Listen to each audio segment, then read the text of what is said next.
Today we're making the Legendnoobs Morbid Harvester fight Elender's Cataclysm, starting with the Netherite Monstrosity. And I don't know why I haven't done that before. I thought I did it, or else I would have done it sooner. Alright, so this thing is pretty strong. It has a lot of lifesteal, of course, like most Morbid Harvester. And it has 1000 HP. And this is pretty complete. It has range attack, close attack, good knockback. It has some flying ability, so it is pretty round up in terms of fights.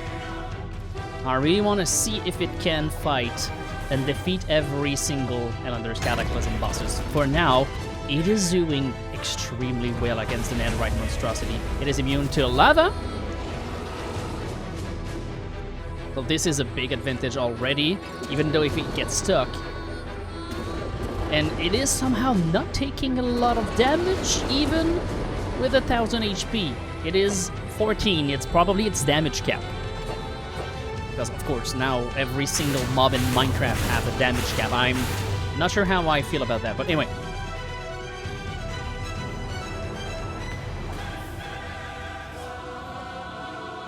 The Morbid Harvester is hitting pretty much the damage cap 2 of the Netherite Monstrosity.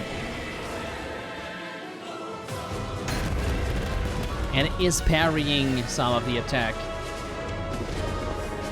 There isn't much health left on the Netherite Monstrosity. It is still higher than full health. And next one we have the Ender Guardian. Now let's see if the magic damage and the more versatility of the Ender Guardian will help it. And it's looking like it's not. Ender Guardian, unfortunately, getting beaten up very badly. Only dealing about 14 damage to... yeah, 14 seems to be the cap. Because with 1000 HP, the percentage damage should be higher than that.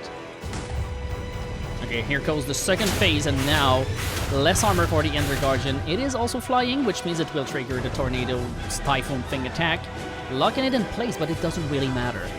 Morbid Harvester, all it needs is to get into melee and regenerate, hit it, and kill it. And the fact that the Ender Guardian is not taking knockback goes into the favor of the Morbid Harvester, which will finish the fight. Then we have the Harbinger. I forgot to remove the let's change the game rule. A briefing.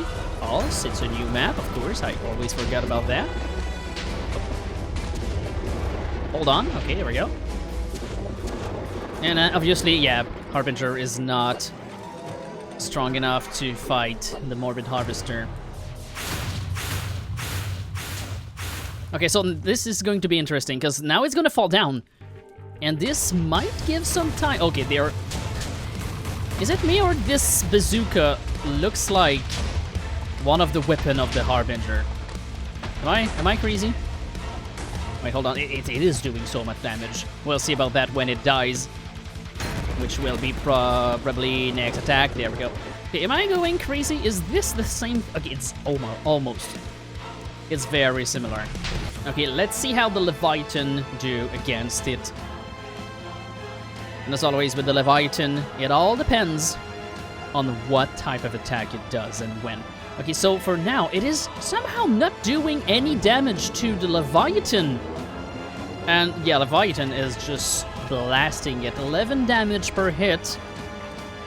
But it's somehow... okay, it does no damage, but it's healing. I just forgot to... hold on. I somehow forgot to remove its invulnerability on this profile.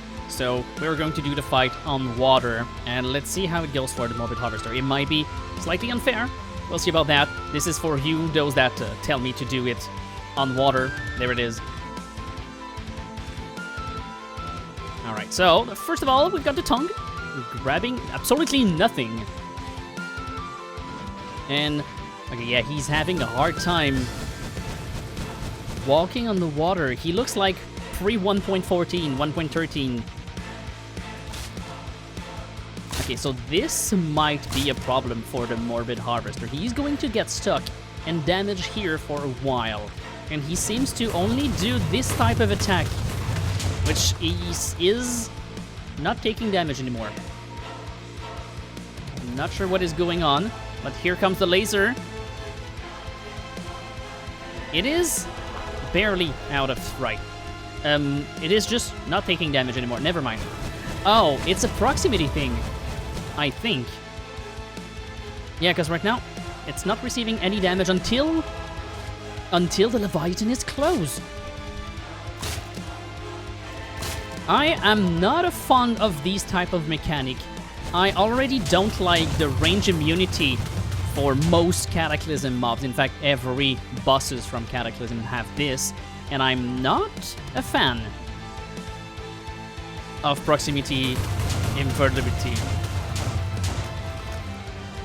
But inside the water, the Leviathan is like 10 times stronger against these type of mobs. And it's, again... Oh, wait. It's taking a lot of damage because of the Dragon Breath. But as soon as the Leviathan goes away, he stopped taking damage. Look at that. Not a fan. But right now, he's getting completely destroyed by the Leviathan. It is not even fair. His 1000 HP is not even something to consider. He will still probably bring the Leviathan to phase 2, if he can do something else than just shoot the bazooka, but I guess since he's like in the floating state, he's not walking, it changes how he behaves and he will get the laser in the face.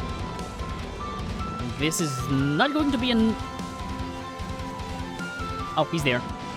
He's in the water. We don't have deep sight from Alex Cave. We won't see a lot in the water. Here comes the tongue, which will do absolutely nothing since it's too far. But he's slowly floating to the top. Yeah, and this is exactly why I don't do underwater fight with the Leviathan. It completely destroys the AI of the water, of the non-water mob. But on the other side, when this guy is on foot and this guy is on land, it doesn't destroy the Leviathan. It can still fight on the ground. I just forgot to turn out the invisibility, but whatever. It's dead. And oh my god, the rift just absorbed all of the what that was. Anyway, moving on. And now we have the Ancient Remnant. This big boy normally hits hard, but with the damage cap this low, this will probably be its downfall. Only 14 damage per hit. And it sends flying the giant beast.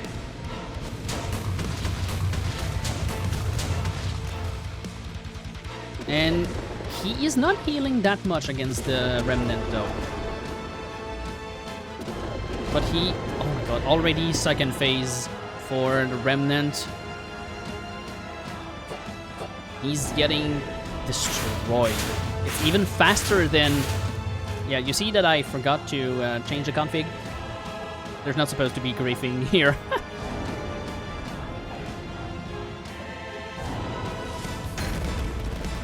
Alright, this is a massacre. I've never seen the Ancient Remnant being destroyed that much by a mob that is not, like, extremely OP. It's right in its weakness. Let's see how Maledictus do with this fight. Both humanoid fights, they are about the same height. But the problem is the healing. I feel like the Morbid will continue to keep, yeah, his head over because of how it works. And he's already hitting the damage cap. Maledictus doesn't even need the rage. It can just hit it and it's going to go above the damage cap. But the healing is the most dangerous part right now for the Morbid Harvester. Also, can we just talk about how 14 damage cap for 1000 HP mob is massive? Like, it's nothing, I mean. How many hits does that need to get to 1,000? With 10, it would be 100. So with 14, it's like 40, 60 hits? Alright, it is 72 hits, assuming you hit the damage cap every single hits. That is completely dumb, but anyway, Vindictus is dead. So next we have Syla, which maybe she can keep her distance. If she can, like, continue keeping her distance with him and not do that. 48, wait, did it just bypass the damage cap? Okay, he's healing a lot, but I think the lightning might be something that bypasses it. Oh my gosh, she's receiving way too much damage though. Okay, she is second phase, already almost third phase. Like 30 damage. 30 damage. It's not enough, but it's something that I was not expecting. Maybe the damage cap is based on resistance. But she will die pretty soon. But she's the one that got the lowest. Yeah, she won't even have the time to complete this attack. She will probably die right there. Maybe. Yeah. So finally, we have Ignis. I'm not sure exactly how it's gonna go. He's hitting the damage cap on Ignis. And it all depends on the move of Ignis, I think. The regen will keep them both afloat, but since the Morbid is more consistent on its attack, I think Morbid might have the upper hand. Because he's going through the shield at the moment. Although Morbid Harvester is getting hit by the Blazing Brand, which increased the healing of Ignis. So there's a world where maybe Ignis can win. It all depends, like I said. I think it's gonna be all based by RNG. Right now, Ignis is winning. And he's healing more than the Morbid can heal. He's stunning the Morbid. He's not immune to attack, and he's going to get pinned. Massive healing for Ignis, massive damage for the Morbid Harvester. And also, wait, he's completely destroying...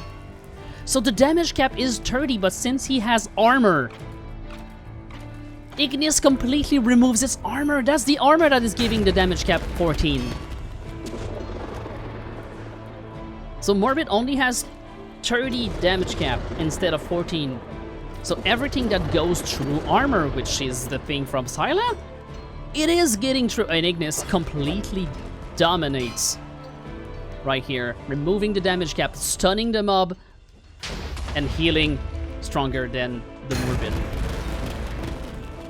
I was not expecting that, since we've seen all of the destruction from the others.